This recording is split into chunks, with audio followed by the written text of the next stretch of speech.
అమ్మా స్వామి ఎందుకు మమ్మల్ని పిలిపించిన కారణము? నా కూతురు పేరు పెట్టాలని పిలిపించినాను స్వామి. కూతురేదమ్మా? స్వామి ఏమి ఎనక ఎనక ఎనక ఎలక ఎలక ఎలక యాడయ్య? ఎనక స్వామి ఆ? ఎనక ఎనక ఎనక ఎలక ఓ నువ్వా? నమస్కారం స్వామి. కొంచెలక ఆ స్వామి శిక్షణ ఎవరమ్మా నువ్వు? కానిజాయని మాత్రం సార్ నేనే స్వామి. ఓహో బిడ్డేదమ్మా? ఇక్కడే ఉంది స్వామి. పండే పండే ఏం బిడ్డమ్మా? ఆడబిడ్డ స్వామి. పండే పండే పండే ఓ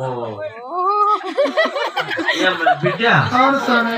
బాగా పుట్టిందమ్మా, కప్పలకు పుట్టినట్లు బాగా పుట్టింది, గోడ మీద బొల్లినట్లు ఉంది కదమ్మా. కోతి పిల్ల బాగా పుట్టి ఏం బిడ్డమ్మా? ఆడబిడ్డ స్వామి. యాడ పుట్టింది? పావుగండ్ల పట్టణంలో. ఎంతవరకు పుట్టా? ఇంతకీ నువ్వు ఎగురా ఎగురు కాదు, అది ఎవరు? ఎగురు స్వామి. నువ్వు నగద్దు మనం ఐవార్లో